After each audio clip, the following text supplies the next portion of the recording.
بسم اللہ الرحمن الرحیم۔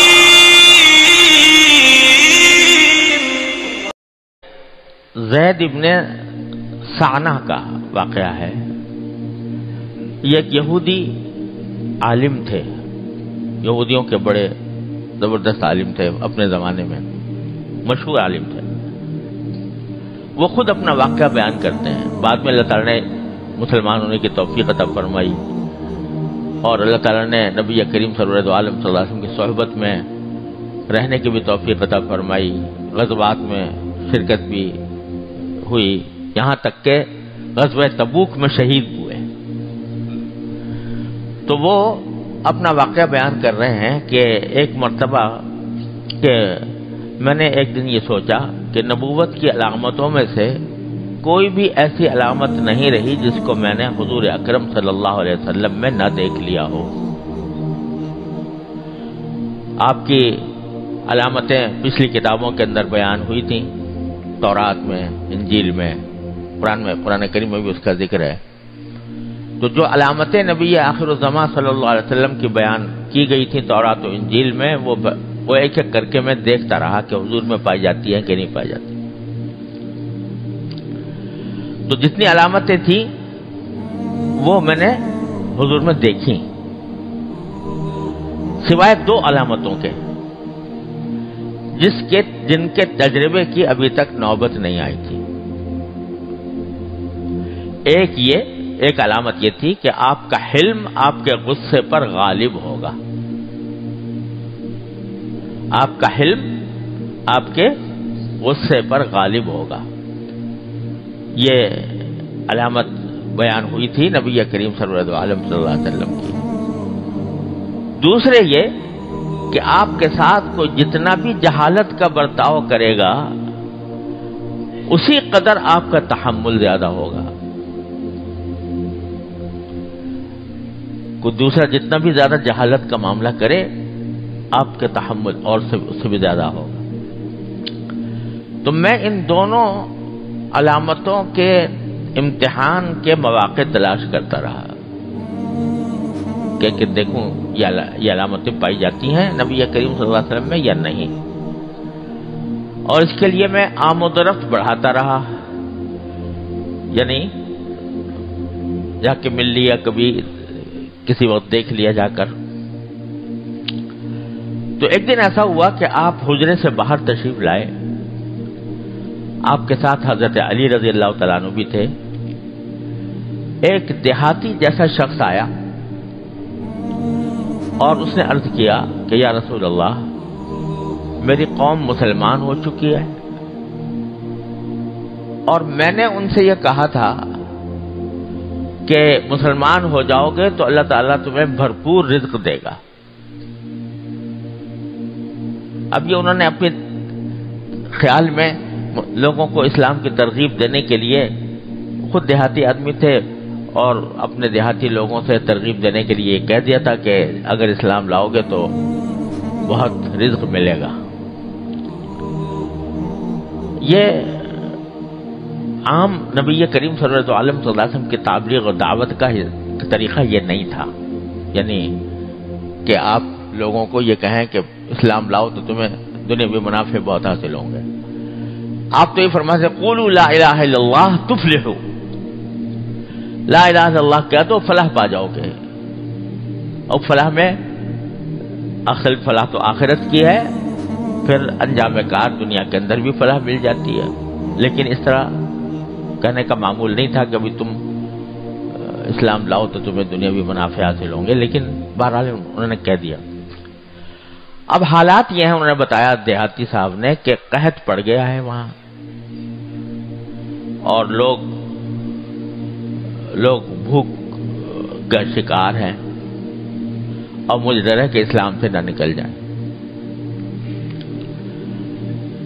تو اگر آپ کی رائے ہو تو ان کی کچھ مدد فرما دیں، میرے دیہات میں رہنے والوں کی جو نئے نئے اسلام لائے ہیں۔ اس وقت حضرت علی رضی اللہ تعالیٰ عنہ آپ کے ساتھ تھے، تو آپ نے حضرت علی کی طرف دیکھا یعنی اس خیال سے کہ کوئی اگر چیز ہو تو ان کو بھیج دی جائے. غالباً حضرت علی کی طرف اس لیے دیکھا ہوگا کہ صدقات وغیرہ جب آتے تھے تو حضرت علی رضی اللہ عنہ کے ذریعے بعض اوقات تقسیم فرمایا کرتے تھے آپ، تو ان سے اس طرف دیکھا ہوگا کہ شاید کچھ باقی ہو صدقات میں سے تو ان کے پاس بھیج دیا جائے. تو حضرت علی نے عرض کیا کہ یا رسول اللہ اب کچھ نہیں رہا، جو کچھ تھے سب تقسیم ہو چکا، اب کچھ باقی نہیں ہے. جس وقت وہ زید ابن ثانہ یہ یہودی یہ اس وقت وہاں موجود تھے، انہوں نے یہ منظر دیکھا تو کہنے لگے یا محمد صلی اللہ علیہ وسلم، اگر آپ ایسا کریں کہ فلاں شخص کے باغ کی اتنی کھجوریں وقت معین پر مجھے دے دیں تو میں قیمت پیشگی دے دوں گا اور وقت معین پر کھجوریں لے لوں گا. یہ ایک طریقہ ہوتا تھا پہلے اس وقت میں، خاص طور پر کاشتکاروں میں یہ طریقہ ہوتا تھا کہ کاشتکار جب کوئی بیج وغیرہ ڈالنے کا وقت آتا تھا تو ان کے پاس پیسے نہیں ہوتے تھے، تو وہ چاہتے تھے کہ پیشگی فروختگی کر دیں، پیسے ہمیں ابھی مل جائیں اور جب ہمارے پاس ہمارا کھیتی تیار ہو یا باغ تیار ہو تو ہم اس وقت اس کی ادائیگی کرتے ہیں. اس کو بیع سلم کہتے ہیں. تو اس نے پیشکش کی یہودی نے کہ آپ ایسا کریں کہ میں پیشگی بھی پیسے دے دیتا ہوں اور فلاں شخص کے باغ کی کھجوریں آپ مجھے اتنی مدت کے بعد اس کے بدلے میں دے دیجیے گا. اب یہ دیکھو کہ ایک ایسا وقت آیا ہے کہ جس میں نبی کریم صلی اللہ علیہ وسلم چاہتے ہیں کہ ان لوگوں کی مدد کریں اور فوری طور سے کچھ پیسے مل جائیں تاکہ ان کو بھیجے جا سکیں، لیکن اس نے شرط یہ لگائی کہ فلاں شخص کے باغ کی کھجوریں اتنے وقت معین پر مجھے آپ دے دیں. تو آپ نے فرمایا یہ تو نہیں ہو سکتا کیونکہ شریعت کا حکم نہیں تھا. شریعت کا حکم یہ ہے کہ بیع سلم اگر ہو تو کسی خاص باغ کے اوپر متعلق نہیں ہو سکتی کہ فلاں باغ کے پیداوار کے اوپر بیع سلم کی جائے کہ وہ لا کے دوں گا، کیونکہ جب معین وقت آئے گا تو پتہ نہیں وہاں پیداوار ہوگی کہ نہیں ہوگی، وہ باغ باقی رہے گا نہیں رہے گا. اس واسطے شریعت نے یہ حکم دیا ہے کہ اس طرح نہیں ہو سکتا. ہاں یہ ہو سکتا ہے کہ بھئی اتنی کھجوریں ایسی قسم کی فلاں کھجوریں ہم دیں گے، وہ چاہے جہاں سے بھی دیں، یہ ہو سکتا ہے. تو آپ نے فرمایا کہ یہ تو نہیں ہو سکتا، البتہ اگر باغ کو متعین نہ کرو، یعنی یہ نہ کہو کہ فلاں کے باغ میں سے اتنی کھجوریں، تو میں معاملہ کر سکتا ہوں، یعنی پھر میں مطلق کھجوریں طے کر لوں گا کہ اتنی کھجوریں تم کو دیں گے فلاں وقت. تو زید کہتے ہیں کہ میں نے قبول کر لیا کہ ٹھیک ہے، میں باغ کی قید نہیں لگاتا بلکہ اتنی کھجوریں آپ مجھے دے دیجیے گا. چنانچہ 80 مسقال سونا